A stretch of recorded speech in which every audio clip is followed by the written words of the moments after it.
Welcome to Coffee with JD. Today we have got Utkatu Naiker with us and we'll be chatting about the new book that he has written.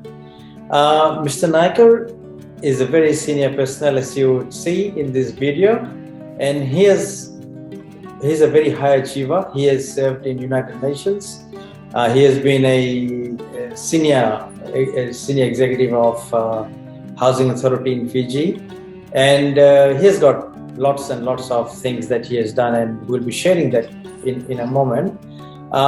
So before we start, Mr. Naiker, welcome to Coffee with JD. And before we start, Mr. Naiker, please can you just very briefly tell me about a little bit about yourself, Mr. Naiker? Well, I'm ex-Lotoka naturally from Girmit grandparents. I went to school in Luvu, a settlement just outside Lotoka, and to Matambua secondary school at that time. Then I went to university in University of Queensland and to the University of Sydney.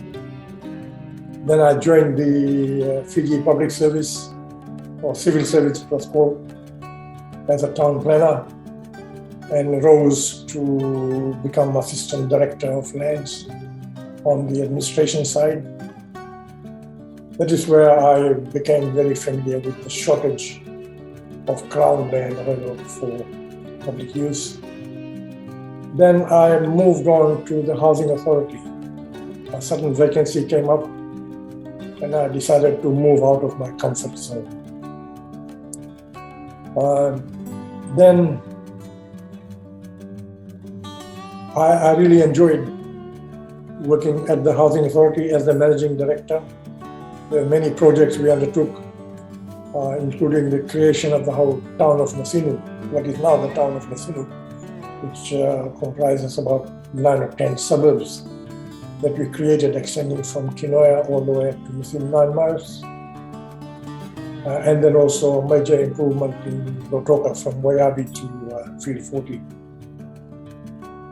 But we ran out of land, and it was not possible to make any negotiation with the Native Land Trust Board for development leases for native land at the back of Masinu to extend all the way to Wailao, where we had purchased some land.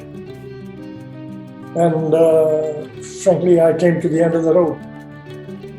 But sometimes fairy godmother looks at you from top, and I got an offer from the United Nations to become part of it in the UN's new program of human settlement. So I went there initially to Bangkok for 3 years, and then I was pulled into the headquarters at Nairobi, working on the global strategy for shelter to the year 2000, under which I provided housing policy advice to many developing countries throughout the developing world. I then completed service there after 14 years in Nairobi, and was kept on for 6 months before retiring. And then I retired to Australia because going back to Fiji 10 years after the coup was not a very attractive proposition. And like many in the diaspora, I had to decide to cut links.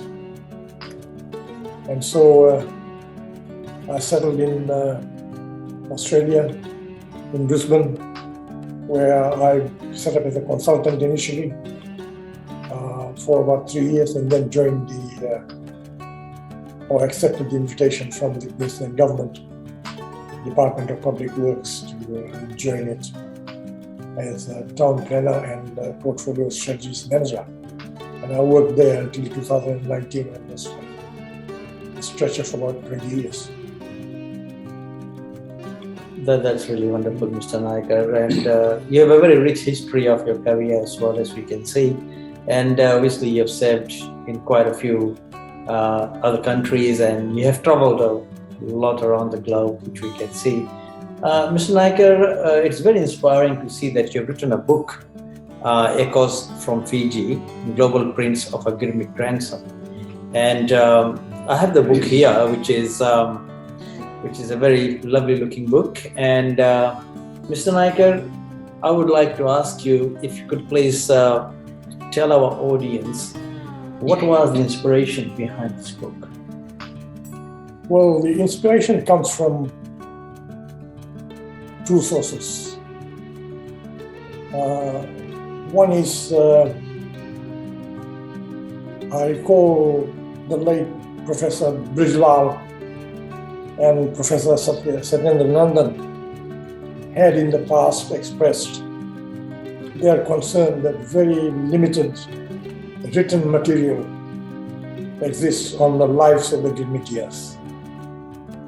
And with the passing away of the second and third generations, that information is being lost forever. They therefore encouraged all Girmitia descendants to put on record, whichever form they prefer, what they can recall about the lives of their Girmitia grandparents.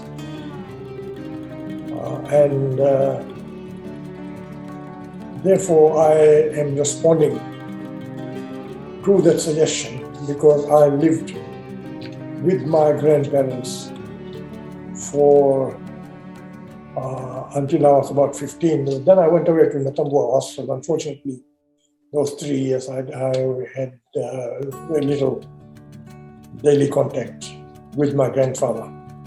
But his story is very important because his life was like that of a game of snakes and ladders. You go up to a certain stage, you progress up to there, you meet a problem, and you are sent straight back. Start from square one again. So he did that. So in the Girmit, after the Girmit, he went to Levuka and then to Vitongo and finally to Luvu, and then the land got reserved and he went to Masamai. So it was a life and a half. So this book is a tribute to my Girmitia grandparents who struggled very hard to create a new farm after the reserves came into effect. And in fact, they had to borrow money to send me to Australia to undertake professional training. Also, there is another reason.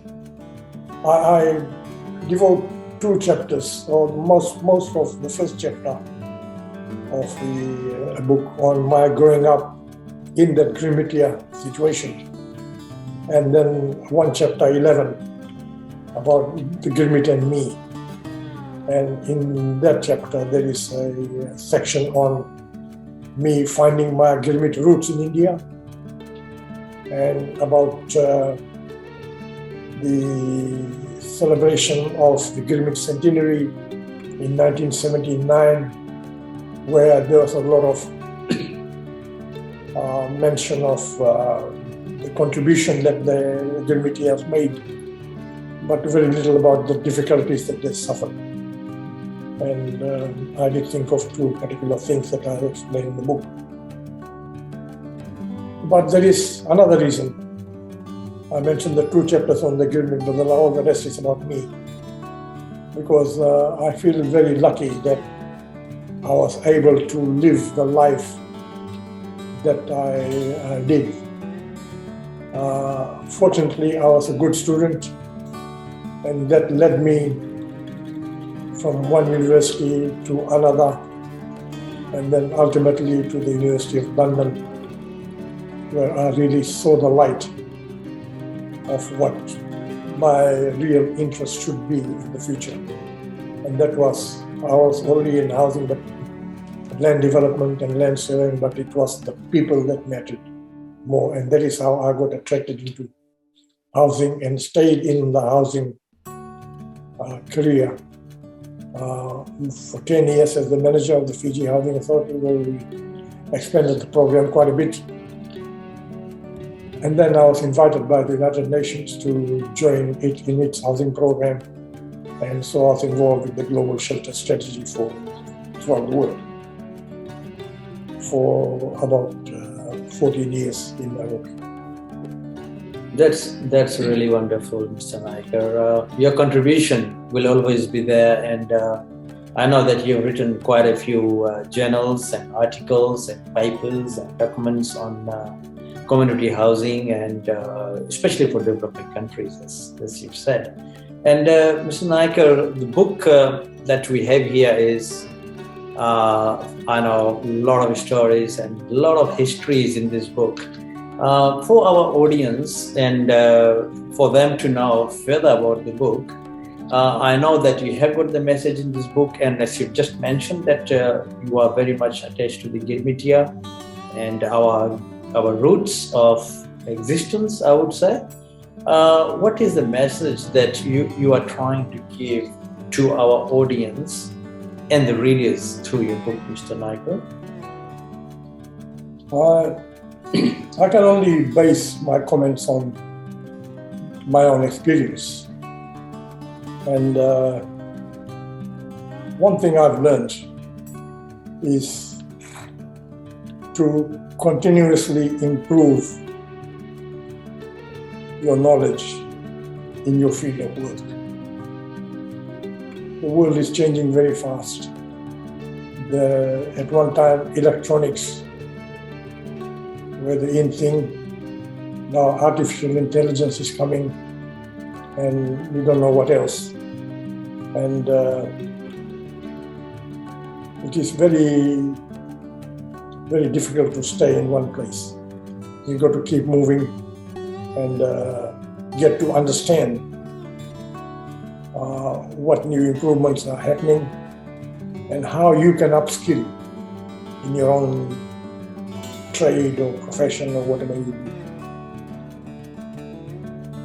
Second thing, again, a lesson I learned from my own experience is to get out of your comfort zone. I did that without knowing what sort of a mine I was stepping into, but I knew that staying in my comfort zone was not good for me anymore, even though it was a high position and I was more than well qualified for it, but I decided that I need to move on. So I moved on from the position of Assistant Director of Lands in Fiji to the manager of the Housing Authority, a major statutory body, very different from a government department. But moving out of a comfort zone does not mean to move into something which makes more money. It could be community service. It is an approach that would enrich you and the community as well. The last thing I would like to mention is for those who are living in the diaspora, it is important to improve the solidarity of the diaspora community and strengthen its significance within the community that we live in. You know, are we going to be just a nondescript Fiji Indian community, or do we have an identity and we do something that people take note of and which also enriches us and become part of a recognized unit within the community that we live in? We live in a very, very multicultural organization, but we Fiji Indians seem to be a little bit dissipated. It's time for sort of coming together to get an agenda of what we want to do and how do we want to achieve that. Yes, absolutely inspirational, Mr. Naiker. And as you've said, your messages you've given is very inspiring. And the last thing that you've said is that bending together and making ourselves heard and known, which I believe is paramount for our existence and for our future generations. And Mr. Naiker, as you would be aware that our foundation, Deo Family Foundation, is embarking on those very important points that you've raised, and I look forward for working together with people like yourselves and achieving what you mentioned just a couple of minutes back. And Mr. Naiker, before we go, can you please let our audience know more about the launch that you are going to have on Sunday, and also where and how much these books are, or where are they available for purchase, so that people could buy, land, and enjoy the reading? Yes, Mr. the launch will be on the 23rd of January, Sunday afternoon, 2 p.m. at the Sunnybank Saints Soccer Clubhouse at 95 Lister Street in Sunnybank. That is an organization that my family has been very closely involved with, and the book will be launched by Mr. Jitendra Kumar, who was the previous editor of the Fiji Times. The book's price is $40, and it can be purchased at the launch. Those who are from outside Brisbane, we will make an announcement there about how to pay for it, and about postage costs and all those things. One thing I would warn is that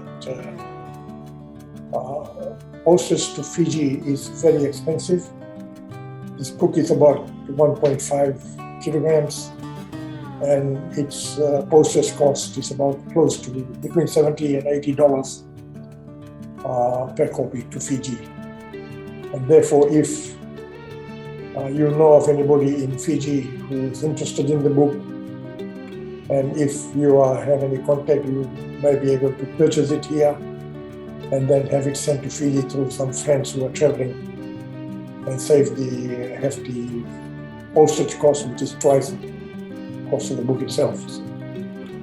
Further details about bank accounts for payment and all that will be put in the Facebook announcement, and it will be made closer public at the launch itself. Thank you so much, Mr. Naiker. Thank you for coming on the show, and I really appreciate with the work that you have done and the contribution that you've made to our community in Fiji and in here and through United Nations, and also for writing this very inspiring book that we all love to read and learn from it. And you are truly an inspiration, Mr. Naiker. And once again, thank you for coming on the show. And I wish you all the best in your launch of the book. And of course, very inspirational message that you've given to our audience. And to all our audience, thank you for watching Coffee with JD. And we shall meet next week. Thank you once again. Good night.